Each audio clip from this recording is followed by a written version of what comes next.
We're going to take a look at one of Lionel's most popular accessories. It was the operating horse car and corral. If you buy one of these used, there's a number of things that you can do to make them work just like they used to. The first thing you want to do when you buy any used Lionel operating accessory is take it apart and clean it. That will eliminate most of the problems right there. Since this is a two-part accessory, I'm going to put the corral aside and let's take a look at the car first. The first thing we need to do is to remove the two end screws in the body. It's just like 6400 series boxcars. There's a screw on either end. And once we have those out, we have to be very careful to make sure that when we slide the body off, that we push the doors in a little bit, these drop doors, because they are not part of the body, they're part of the chassis. And if you pull on them very hard, you'll destroy this very, very careful bend and balance system that they have here. The way the horse car worked was very simple. This magnet right here pulled a plunger which raises this bar and opens the doors for the horses to go out or to come back in. Its second function was to act as a magnet on this plate on top, and it would pull this down and let go of it at a rate of 60 times a second, and that would cause the horse chute here, the plastic chute where the horses are, to vibrate. There's two springs here and here which would reverse that deflection and cause it to kick back up. On the bottom of each of the horses are rubber tips, and they're all angled in one direction. You may want to look at the horses with the horse car you bought, because if those tips are worn away or if they're very stiff, the car won't work no matter how much work you do on the car, because the horses won't move. These tips have to be soft and pliable, and they have to point in one direction toward the rear. These are the two drop doors that open up and let the horses come out of the chute down here into the corral and then back up and into the car. They fit right in these holes here. That's why we had to be careful taking them out. But on the other side of the car, there's a very important feature, and that is this door that doesn't look any different than any other door on a boxcar normally, except that inside on this door, there's a pin right there, and that pin's very important. That little pin corresponds to these two metal pins on the chassis of the horse car. That pin fits in between here and here. Now when you slide that door forward, it opens the chute to let the horses out. And when you slide it back, it closes it. And if we look inside the car, you can see the horses lined up here. And see how this is where it closes off the chute? Well, if we slide that forward, it allows the horses to come out. But wait a minute, look at this. Notice how this doesn't fit the curve of the plastic? Well, the horses are still going to jam up in there, so that's one of the things that we need to fix. Well, the first thing we'll do is take the horses out, so we don't need to worry about them. And this piece of metal just slides straight up. There's nothing connected in except spring pressure. Now what we're going to do is work on bending this just a little bit until it more closely conforms to that curve in the plastic chute.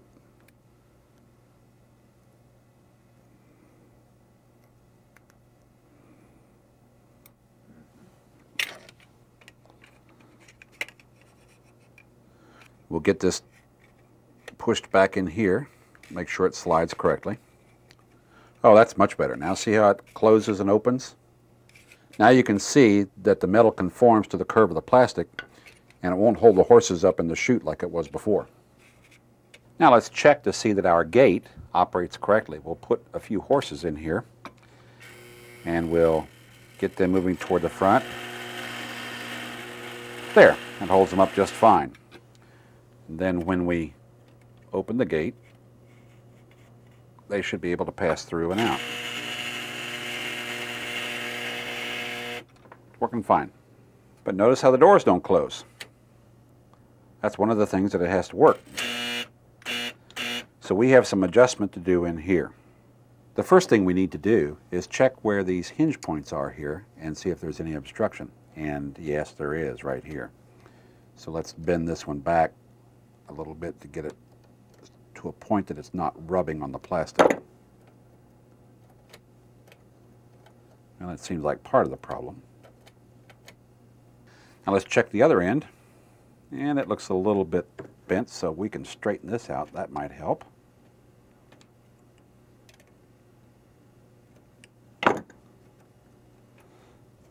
Well, that's a little bit better, but we still have a little bit of a problem right in here. The relationship between these two drop doors and the solenoid magnet is a function of this rod. One of the things that the doors need to do is when this pulls up, the doors actually go up and then out. And that's what this little slot right here is for on that pin. Well, let's make a little bend on the rod right here because it looks like just about like that. Let's try again now. Much better.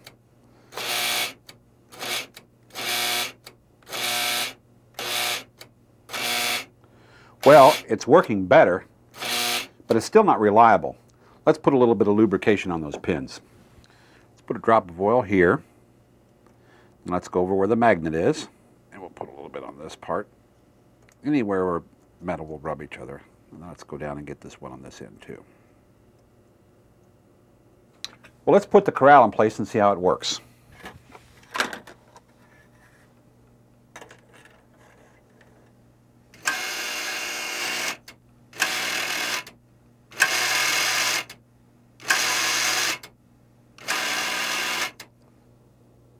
Well, let's put a horse on here and see how it works. Now, we don't have any power in the corral yet, but we can at least test a door.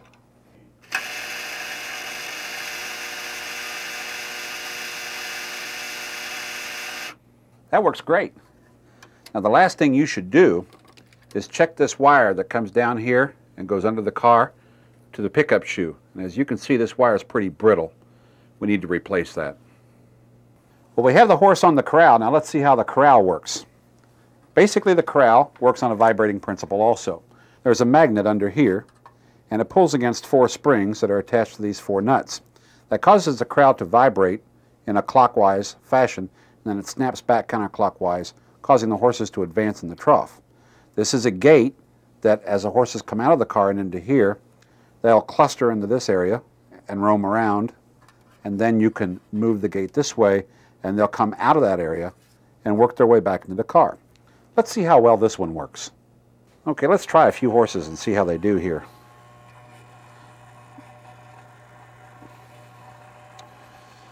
Well, they look pretty good, but some of them might need some adjustment. You can see it's bogged up there a little bit. Oh, now look what our lead horse is doing. He's over here in the corner wanting to go the other way. There's a reason for that. We'll go in and look at it in just a moment. And then we got one on the very beginning of the ramp that won't go any further around the curve. Now let's take a very, very close look at this lead horse, because the problem is right here. If we get up very close and look, you can see that some of these tips are pointed sideways. Not all of them are pointed straight back. Well, that's what causes the horse to move sideways, or at least at the front part of the horse, it turned over and didn't follow the same pattern as the rest of them. So if some of your horses work okay and some don't, look for this kind of a problem. Also, if you have the original post-war horses that were with the car, they're probably too stiff to work at all. So you need to get reproduction ones, and also you need to examine the reproduction ones to make sure that these tips on the bottom are good. The corral is not too tough to take apart. All we have to do is remove these 4 acorn nuts that are holding it onto the spring. We lift the corral out. There's all that's inside. There's our magnet, and here are the 4 springs. All we're going to do is wash and clean this very thoroughly, make sure these springs are all flexible, and maybe push up on this one just a little bit to get a little bit more vibration in that corner so that the horse performs better. And then put the whole thing back together again. Also notice on the bottom platform, there are 4 rubber feet that you can remove, and they will turn around to go in either the tall side up or the tall side down. When you put them in like this, that's set for 027 track. When it looks like this, it's set for O gauge. Well, we've gotten these pretty clean using that same soap and water technique that we showed you in Backshop Volume 3. And now let's work on this spring in the corner of the corral here to see if we can't get a little bit more movement for that one horse. You can use a long nose pair of pliers or something like this soldering tool with a little slit in it, anything that'll get down to the base, and we're just going to turn it up a little bit like this.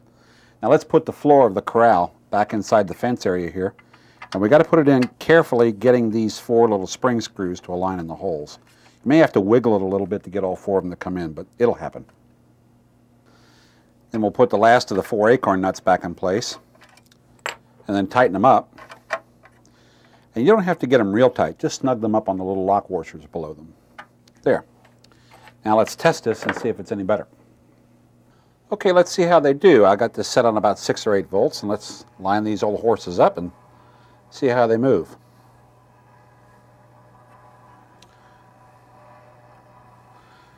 Well, it looks like that adjustment we made on that spring in that corner was just right, because they're seeming to go in a continuous motion there.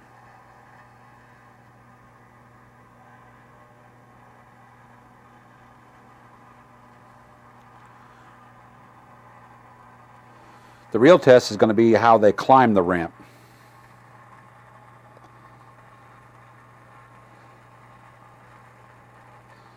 Looks like one horse needed a little bit of encouragement from the one behind him, but he made the corner. He's going up.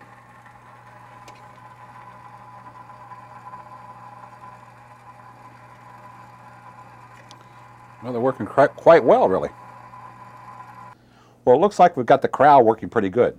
Let's reassemble the car and see if we can't get both accessories working well together. When we reassemble the car with the frame, we've got to make sure of 3 things. We have to make sure this gate is in the open position, it's slid all the way forward. We have to be sure that the car body door on the other side is closed.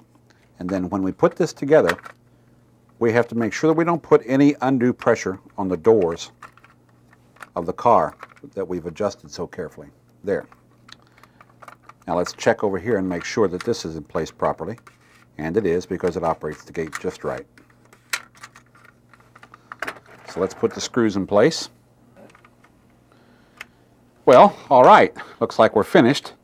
Now let's take the corral and the car out on the layout and see how it performs. Here's a little trick to make the horse corral really work great on a layout. Use some cork like this and dam up the base of the corral, so that the vibration in the base is dampened out, and therefore it transmits a much smoother vibration to the corral itself, and the horses run through much more smoothly. All right, well, we've got everything positioned on the layout. Let's turn it on and see if it works.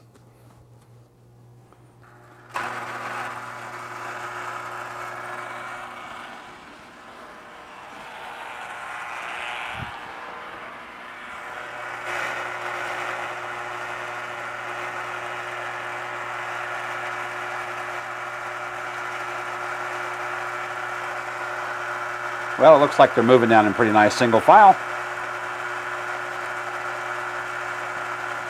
One thing about the horse car, it always made you wait for any results. No matter what you do, you still have to wait for all the horses, because it's very, very slow going through the corral.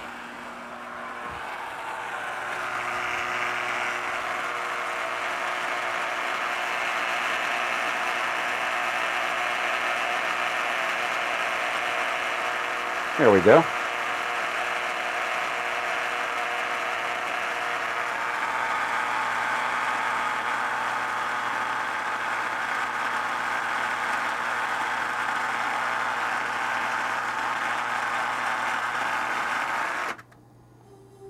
Well, it looks like we've gotten that horse corral working absolutely perfectly.